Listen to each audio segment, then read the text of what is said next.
Hi, Tamara. Welcome to the podcast. Hi, thank you so much. It's so good to see you again. Yeah, it's really good to have you back. How have you been? Good, really good. I feel like summer just flew by though. I can't Well, it believe it's did. already October. Yeah, It did. Like fall is here. I know. It's weird. I want September back. I know. I Well, want more time. yeah, September was really, really beautiful, but I love fall. Oh, that's nice. It's Yeah. cozy. Very. Get your candles out and your sweaters on and the changing of the leaves. So, really nice. Yep. Yeah. So, on today's episode, we're going to be talking about dissociation. And it's an important topic when we're talking about its relationship to trauma. And I was telling you just before we started recording that I had not even known what it was or what I was experiencing had a name. And so I think we can talk about that, so that might be able to help people understand a little bit more about dissociation. So let's start with, and it's a big question, but what is dissociation?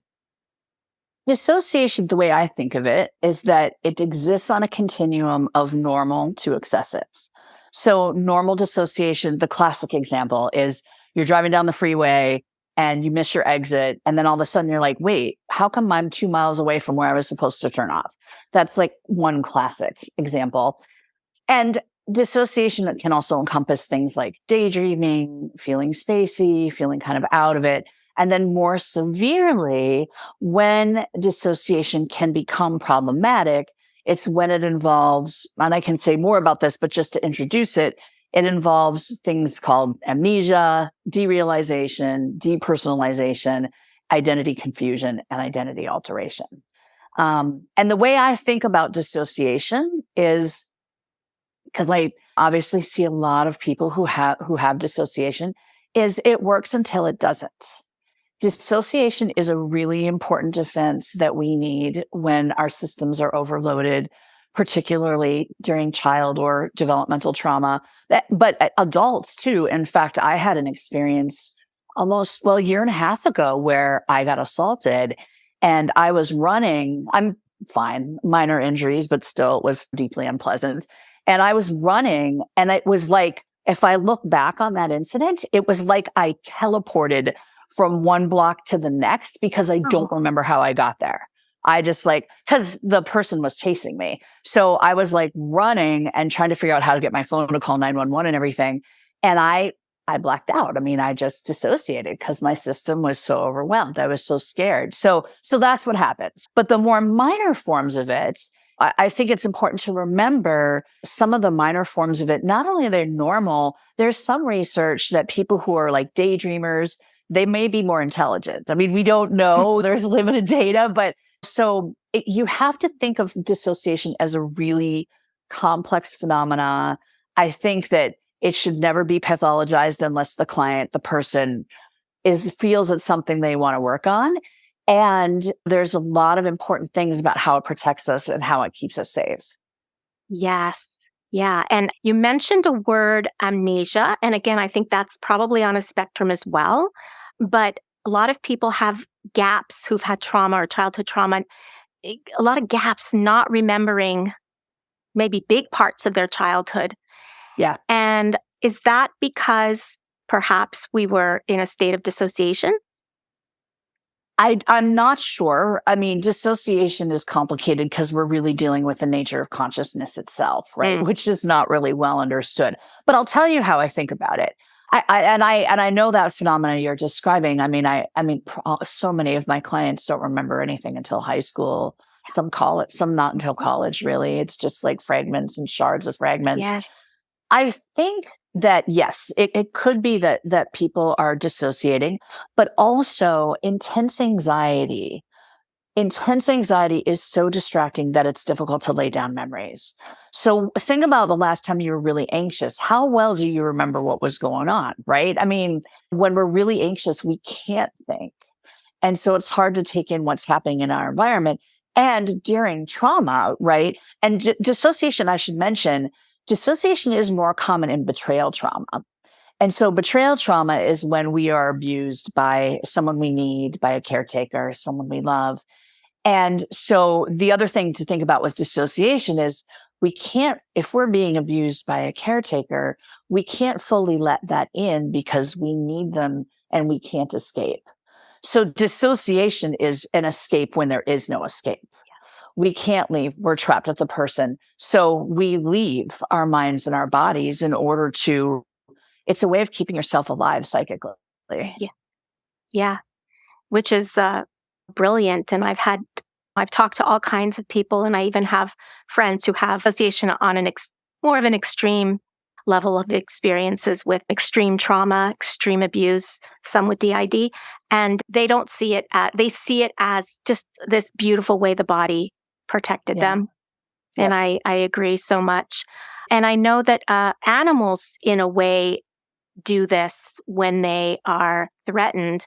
They go into like a kind of a shutdown. I even heard that they go into a place where they don't feel like if they're about to be eaten alive, which makes me happy because I'm such an animal lover, that they go into this place that kind of disconnects them so they don't feel as much. That's really interesting. I didn't know that. Yeah, I've heard that. I can't tell you if it's 100% accurate, but I'm taking it because I like it. Right. Well, but it makes sense, right? All of us animals have nervous systems. Yes. Right. That's right. Fight, flight, freeze, right? Yeah, and you see the animals when they're in a state of freeze, like we are. Mm-hmm. Yeah. Totally. Yeah.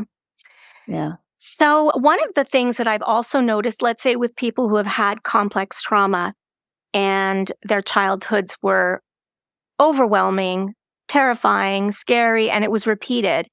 So you were talking about that. They had to leave. Their bodies left.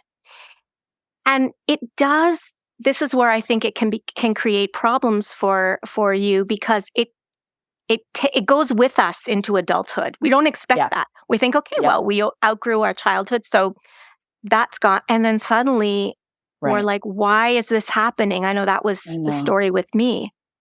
Yeah. Yeah. It's, again, I think that there can be good aspects to it. I always joke, if you can use dissociation in a way that protects you, then it's okay. Like you're in a meeting with a really aggressive boss and you're making eye contact and you look like you're listening, but you're completely somewhere else.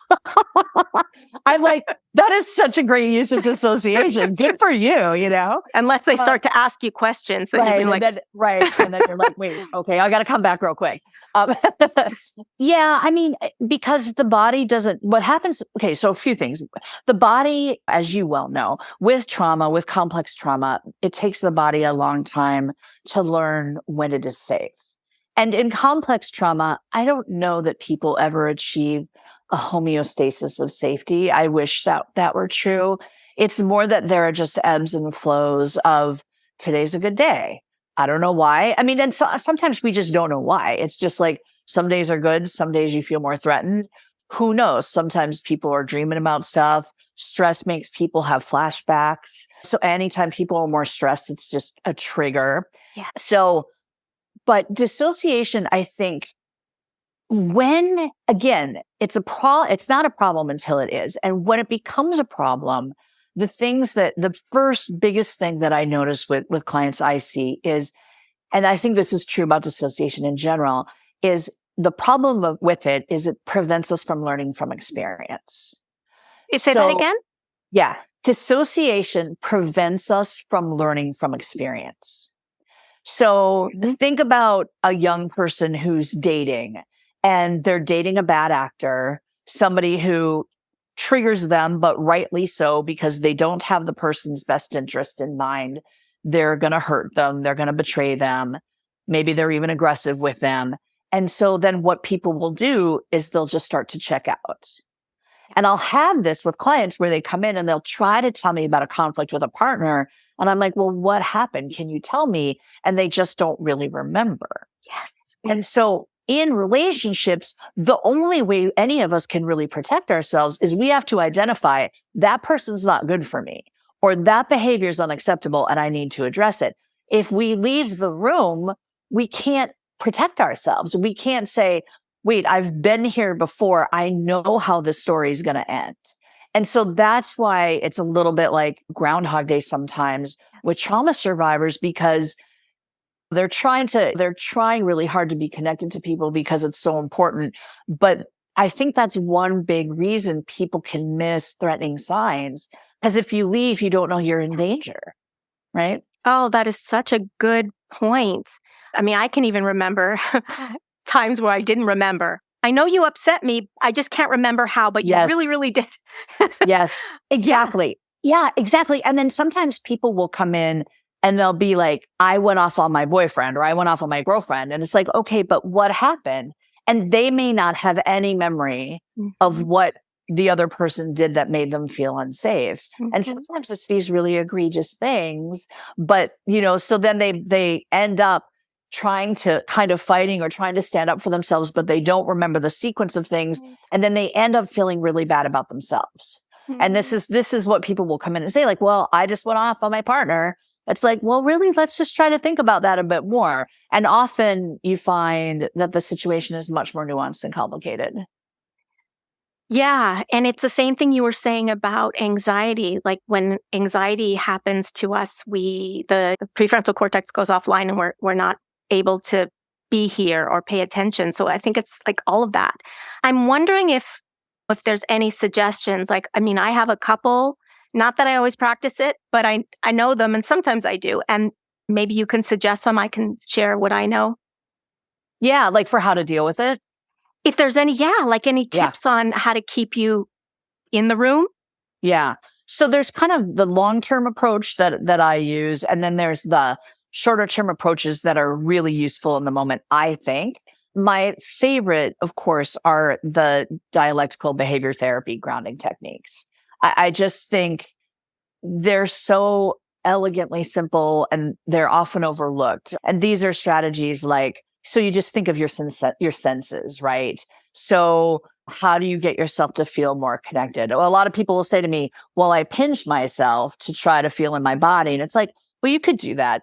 It hurts. I mean, pain is one way to do it, but there's other things like you can bite into a sour fruit, chew on a piece of gum, suck on a piece of candy. Look out the window and pick one thing, describe in detail what that is. Mhm. Lavender oil or essential oils, smelling those. In my office, I have a crystal that has jagged edges in it. There's a smooth side and a rough side. And so you can just touch that and feel that. It's stuff like that that I think is really important in the Mhm. short term. The longer term approach that I've developed is tracking anxiety because, and I don't know that this fully explains dissociation because again, it's a complex phenomena, but I'm just trying to figure out what's the easiest way to treat this. Right. And so tracking anxiety, because I think anxiety, when it gets to a point that it's so intense, people fracture and then they dissociate. So Mhm. what I try to have them do is I have them try to pay attention to interpersonal situations, right? Because it's usually interpersonal and plus, Relational. yeah, and because right, and because we can hopefully remember that and connect with that a little bit more than stuff that happens on our own where we may not be as plugged in or aware. But focusing on what makes you anxious, because it's often these little things that people do, sometimes unintentionally, and it's just so triggering, causes so much anxiety, and then people leave. So I have them track that. And there's a number of dissociation trackers that you can use to sort of like find out what happens before and then how you cope, how you deal with the dissociation. Is it helpful or unhelpful? I think those are some key ways, but those latter things are longer term strategies. Mhm. Well, I'm glad also that you shared some DBT tools because I never knew what they were. And they're basically Oh, grounding, which is yeah, really great because it puts you back yeah, into your body, back into the present. So that's kind of some of the things like I would have said, look out the window and see if you can, like, I have trees in my window, so I can look at leaves and see them moving and just like right, connecting. Yeah, connecting to something, touching and petting your pet, those kinds of things, orienting to your room and noticing what's here right here, right now, those kinds of right. things. And the other thing which I would mention is if you start to feel yourself before, like just starting to get activated, Yeah, perhaps walking out of the room and leaving until you're, yeah, a little bit more regulated. I don't know. right. What are your thoughts? Absolutely. I do think that's right. And then doing something to ground yourself. And I think trying to get some perspective by separating yourself, getting some perspective on the Mhm. situation. Yeah. Because I think the place trauma survivors always go to is, I'm crazy. I'm crazy. Wait, what's happening to me? I'm overreacting, right? I mean, that's just such a common thing that you hear all the time. I must be overreacting. And a lot of times the person isn't, right? So you want to just try to encourage people to step away and think about the situation. But it's hard, right? Because the thing is this is a general thing, not necessarily related to dissociation, but it's so important. When we feel terrible about ourselves for all of the things that go wrong in our relationships, it kind of gives us a sense of control. Like, it gives us an idea that we can fix it. And psychologically, that can be so much easier than being disappointed in our partners or being disappointed in our friends. And it sounds silly and simple, but it's not. I mean, being disappointed in somebody you care about can be crushing if you have a trauma history. Yeah. I've heard someone say that too with regards to betrayal trauma, so that makes sense. Yeah. So the other thing I was going to talk about that I find with survivors of trauma is dissociation. Uh, like we talked about it being on a spectrum. If you have spent a lot of your time in a place where you had to leave your body, and then in the present, let's say there's just a little bit of stress or normal stress, you might find yourself having difficulty staying present. I know that was really the Yep. case with me. Much better now, and I think it was complicated in my case too because there was a little bit of ADHD. I mean, ADD, well, they now call it ADHD as well, which Uh-huh. mimics and it looks kind of the same. To me, it doesn't matter. It's all whatever. But the thing is that it was still overwhelmed to my system Right.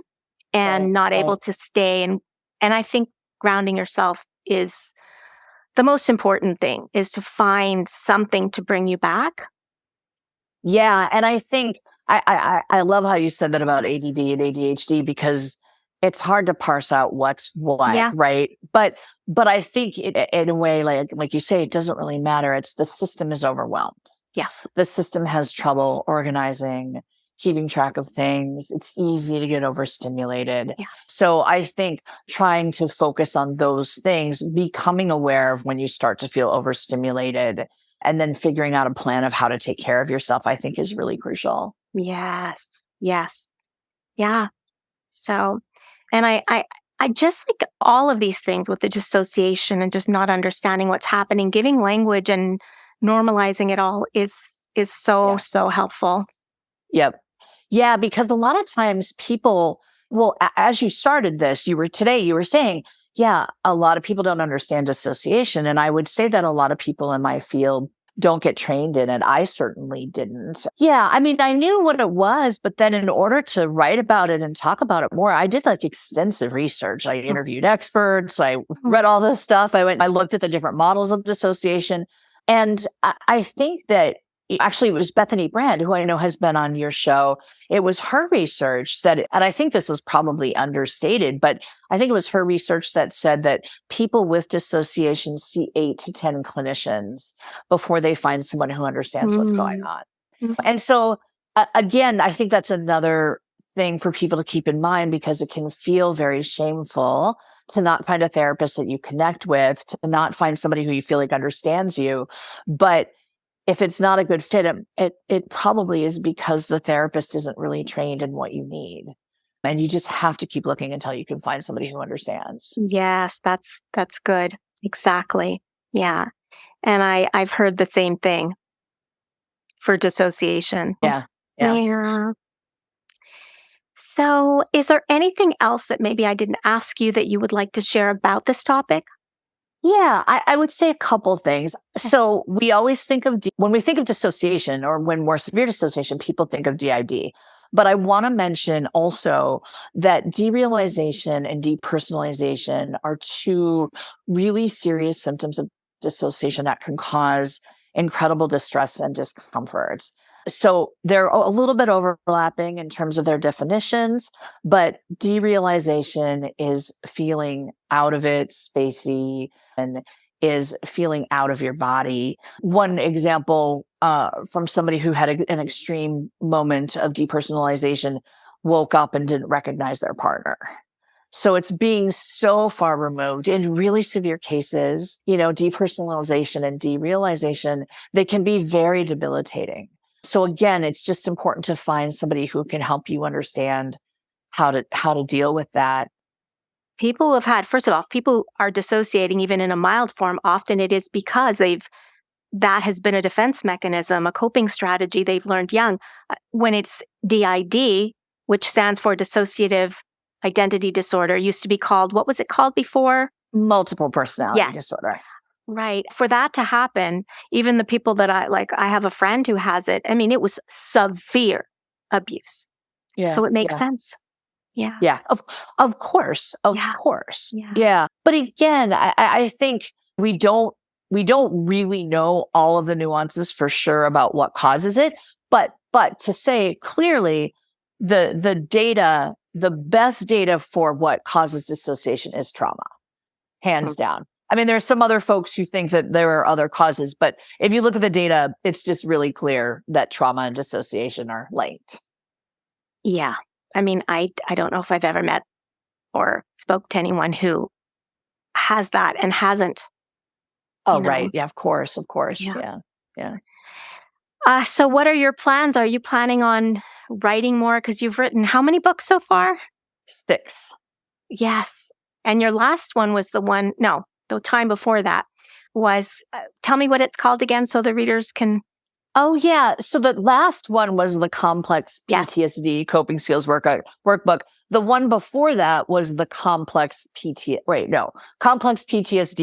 combined theories and methods. Yeah. And that's a little bit more of a denser book that kind of gets more into the weeds of some of this stuff about like different models of dissociation and stuff. But that was where it was writing that book that I really had to up my game and learn. I knew kind of one way of understanding dissociation, and it turned out there's all these other different ways to think about it. Yes. So I learned a lot. Writing the book. It was really helpful. And we're so grateful. We're so grateful for people like you that are just changing the way, giving us words, giving us language for our experience. Yeah. All right. Well, thank you so much again for being with us. I hope you come back. Thank you for having me. I really appreciate it. Of course. I will put the link to your book in the show notes of the podcast episode, and also your website if people are interested in finding out more about you. What is I'm going to put it in, but you can tell us what your website is. Yeah, it's Tamara-Greenberg.com. Wonderful. Right. All right. Thank you. Thank you. Take care.